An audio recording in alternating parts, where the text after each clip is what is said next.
You guys wanted me to watch this one, right? 12 things not to do in Japan. A whole lot about Japan before I got here. I knew what Pikachu was, and I'd seen The Last Samurai about 3 times, and that was probably the extent of my knowledge. I actually did most of my reading about Japanese etiquette on the horrific 12-hour flight between London and Tokyo, and I've pretty much just winged it ever since. In hindsight, there are a lot of things I know now that I would have done well to comprehend before I got here.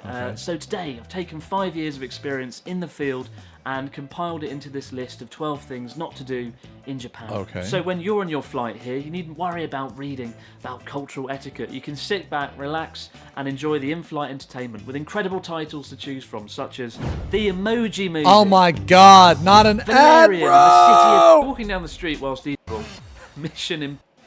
And I think we can all agree, of those 3 movies, the most compelling would have to be Sherlock Bones. Oh, that's not an ad. Oh, he's just giving his opinion. Oh, okay. With incredible titles to choose from. Or maybe it is an ad. The Emoji Movie. Valerian and the City of 1,000 Disappointments. Okay. Ace Detective Sherlock Bones. I'm confused. And I think we can all agree. Oh, it's just a bad joke. Oh, Okay. Dude, I thought it was a fucking ad, man! Talking police dog on a Mission Impossible. Mission Impossible. It doesn't really work, does it? At all. That's like a 12-hour flight. Don't. So walking down the street whilst eating and drinking isn't illegal. You're not going to get shouted at, and you're not going to get arrested by Ace Detective Sherlock Bones. But what you will get is the stare of disapproval. Why?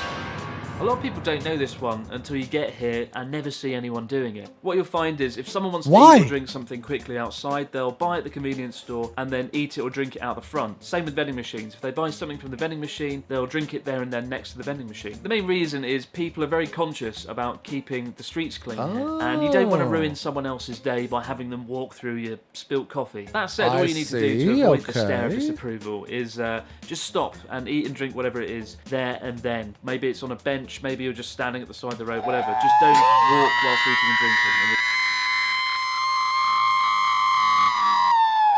I can tell you what, I'm gonna forget to do this. It'll be alright.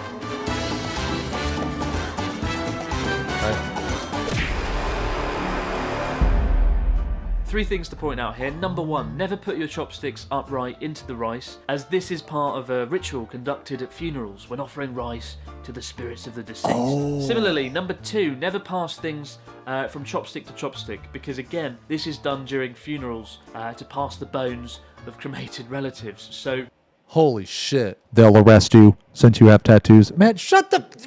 Yeah, okay. I'm gonna believe urinal cakes. That's who I'm gonna believe. Of all the chatters and advice that I'm gonna take urinal cakes as advice.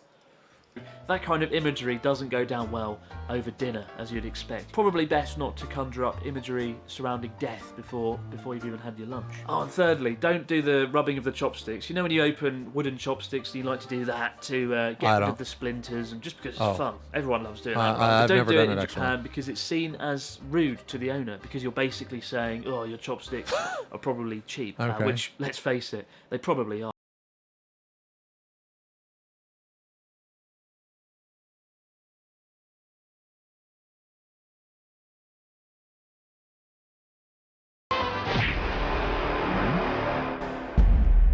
Probably the greatest thing about Japan. So hold on. Don't rub my chopsticks together. Don't eat and walk, okay? And don't tip. And the reason that I eat out several times a week, just because I save 20% automatically. In Japan, it's believed that customer service should always be exceptional, with staff giving 120% every time. 120%?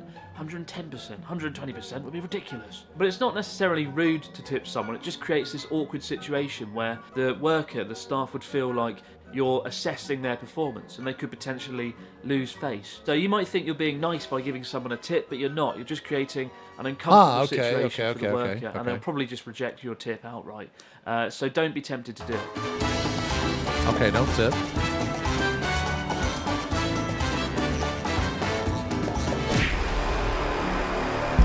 Bro. Oh, are you fucking... Okay, I'm breaking this one. Nope. I'm breaking this one. Absolutely not. Ain't no way that I cannot use my phone on public transport. There's a real emphasis on being mindful. Bro, I'm gonna, dude, you know what I'm gonna do? I'm gonna give Arthur's my phone and I'm gonna tell him to hand it to me using chopsticks, and then I'm gonna hold the phone up to my ear with chopsticks. When you're using public transport in Japan, that's often completely absent in many countries. Numerous of the times that I've been riding a train in the UK and someone nearby has been screaming at their partner down the phone, and I felt like I was part of the argument, like some kind of unpleasant 4D experience. But given Japan's density, it's especially important to be mindful when you're stuffed in a train alongside fellow commuters, many of whom are sleeping as well. With that in mind, don't ever talk on your phone on the train. That's a massive, like, no thing to do here. Okay, so you can like be on your phone, right? Like I can be looking up fucking slutty cosplays on my phone. Okay. And even talking loudly is looked down upon. If you're on a local train or a subway train and you get a phone call, just ignore it until you get off. And if you're on a bullet train, you can go to the little compartment in between the carriages and take your call there.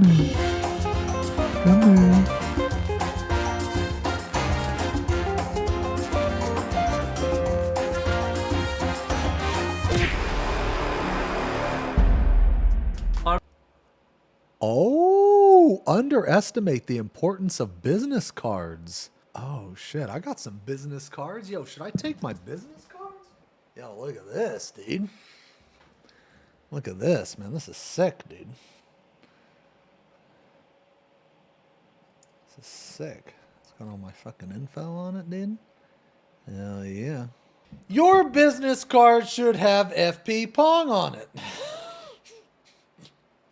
I remember for the first few years that I lived here, whenever someone handed me a business card, I was utterly terrified because until then, business cards to me had always just been a bit of paper or a bit of card with some writing on. But in Japan, they are so much more. Once you've exchanged business cards, the trick is to imagine you've just been handed the lost treasure of El Salvador or something. First, study it meticulously, the name, the job position, the details.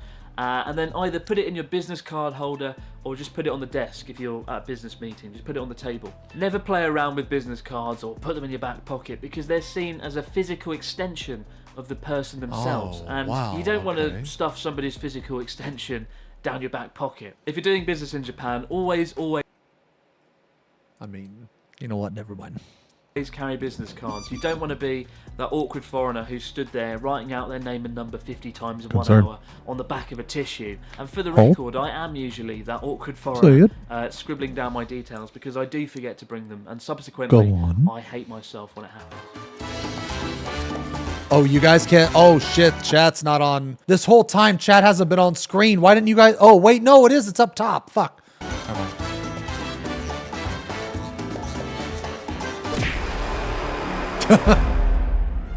Blow your nose in public. Yeah, I like never blow my nose like in public. If you've got a runny nose, standard procedure here is just to keep sniffing or just to find a toilet or a broom cupboard to hide in. Blowing noses in public is pretty rude. Interestingly though, handkerchiefs are pretty popular here. Not in the way you would think though. People use them to wipe sweat off in the hot summer weather, or even more commonly to dry their hands in public toilets. Because surprisingly, many public toilets in Japan don't have any hand drying facilities, despite having space-age toilets that reside in the same room. It's quite a weird contrast that I don't quite understand.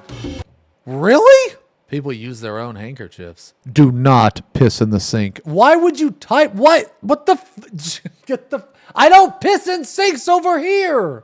What do you mean? Jesus Christ.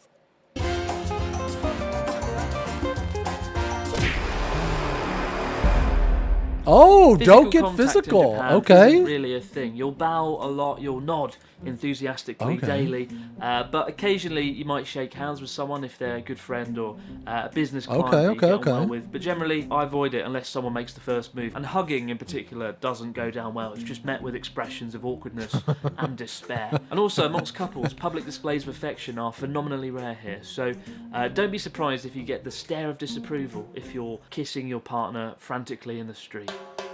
And I think that it should definitely be this. Be overly opinionated. Oh. To have a debate. I'm done, dude.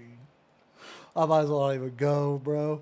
I might as well not even fucking go, dude. Dude, I'm gonna go over there and I'm gonna be seen as a bum, unclean, worthless, over-opinionated motherfucker. Or an argument about things, or throw your opinions out there constantly. People will find you obnoxious and dislikable and probably just avoid you. Embedded heavily within the culture is this idea of keeping harmony and avoiding conflict at all costs. And it's a lot easier to do that when people aren't at each other's throats, throwing around opinions. Sometimes it can be frustrating when people are just unwilling to speak their minds or give you a clear yes or no answer. I mean, one time, one of my colleagues when I was teaching, I asked him, do you have any pets? And he said to me, maybe my cat is dead. What?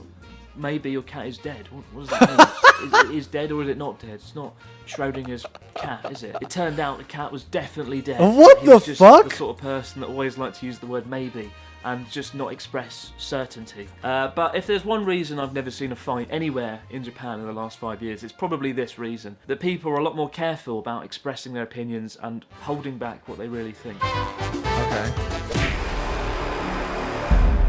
Yeah, I couldn't be bothered. Oh my God, don't forget to take off. Okay, so do I really have to take off my shoes every single place I go? Every single place? No, I don't. Yeah, it's usually specific places. Yeah, no, that's what I mean. Okay, see, this is another perfect example where laceless shoes will just outshine the fuck out of laces, man. Because I can slip these motherfuckers on and off. I don't have to worry about the laces. And don't even tell me, oh, well, I tied them in just the right way so I could slip them on and off. No. Eventually, that little neat, tight packed fucking bow is gonna be destroyed. It's gonna be destroyed because all things come to an end, and your laces will come to an end. But my laces, they're not gonna come to an end. Okay, they're not. To film that one. Everyone seems to know this one already anyway. When visiting someone's house or entering a public building like a school or going to a hot spring, you take off your shoes and switch to slippers before you go in. The easiest way of knowing if you have to change your shoes is there'll be a change in elevation in the floor. So when you go in, there'll be a little stair, and that's when you know. This is the one thing on the list where failing to stick to the rules will have noticeable results. A few years ago, a friend and I visited a public bathhouse in Kyoto, and we went in, and you're supposed to take your shoes off. For some reason he didn't. I don't know why. I don't think he noticed or saw. There was a little old woman sitting behind the entrance counter where you kind of pay, and when we walked in, she saw that he still had his shoes on, and she shot up with terrifying energy and ran over and grabbed him and took him to the front and was like, get your shoes off, get your shoes off. And that image has stayed burnt into my mind. This quiet little old woman suddenly becoming so alive and animated by this terrible event. And ever since then, I've never forgotten to take my shoes off when entering. Okay, good enough.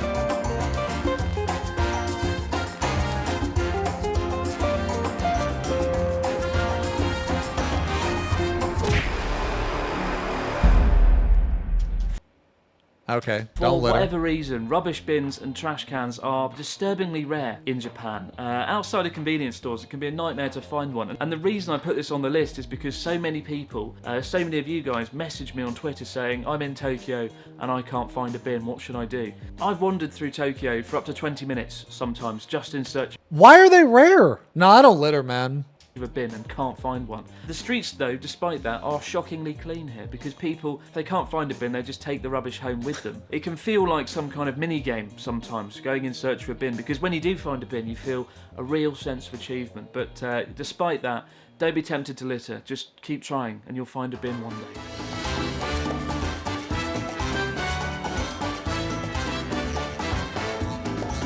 Oh, here we go. This is me, dude. This is me. Ah, this is me. bro, dude. All right, look, man. Look, those lights are a suggestion, okay? Those lights are a pure suggestion, man. I look at the road before I look at the lights first. Like, I don't even look at the lights. I look at the road. There's nobody there, I just go. I just fucking go. If there's someone there, then I'll look at the light to like see, like gauge about how long I have to wait. But if I look, there's nobody there, nope. I just go, dude. I ain't got time for this shit. Cross Seems on like a a red. fairly obvious addition to the list, and yet in the UK we just cross the street whenever the hell we want. Whenever Hell yeah, we do. Fuck yeah. When I was over in the EU, I just held W. That's all I was doing the whole time. I was holding W.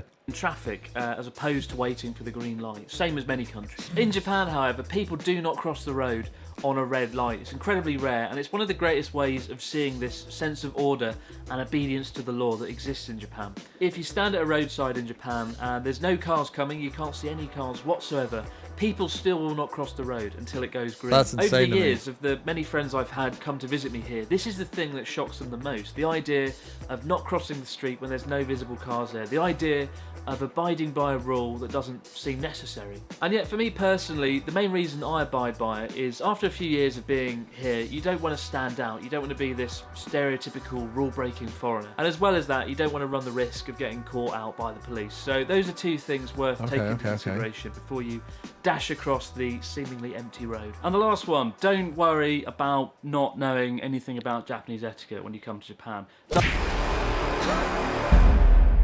As I said earlier in this video, there aren't going to be any real consequences to not following any of these things, apart from maybe the footwear one. That's quite scary. You don't want to get dragged off by an old woman. The reason I say don't worry too much is because I find a lot of people come here and they're very nervous and very anxious about following the etiquette they don't really comprehend. And that includes even me. When I came here, I didn't know anything.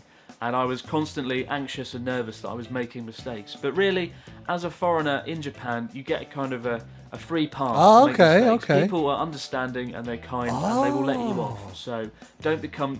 I'm using that. Bro, I'm using that. That excuse? Okay, I'm going to tell you a little secret. I like to pretend that I'm dumb. I like to have people's expectations of me be insanely low, okay? Because that way you get away with more shit, okay? That way when they're like, oh, he's just NA, he can't read, just whatever, just, oh, that's just Zemo, he's just being stupid. Yep, that's it. And when I go over there, I'm going to be like, oh, my bad, I'm so sorry, I had no idea. I thought the red light meant go, and I didn't want to, you know what I'm saying? I just went, you know? That's what I'm going to do. Pretends baldly. FP Pong pretends to be stupid. Too nervous about following all the rules. Do your best, but don't become a nervous wreck. So those are my 12 things not to do in Japan, but what have I missed out? Let us know in the comments section below. I've probably missed out. Don't ever be late, and don't enter a bath or a hot spring without having a shower first. Those are probably the other... What? Is this like a shared like body of water? Okay. The two key ones that I've missed out. And now they're on the list. So this is actually 14 things not to do in Japan. So bonus stuff there. It's Christmas, so you get extra content. That was a good video. Happy Christmas. Yeah, that was a good video.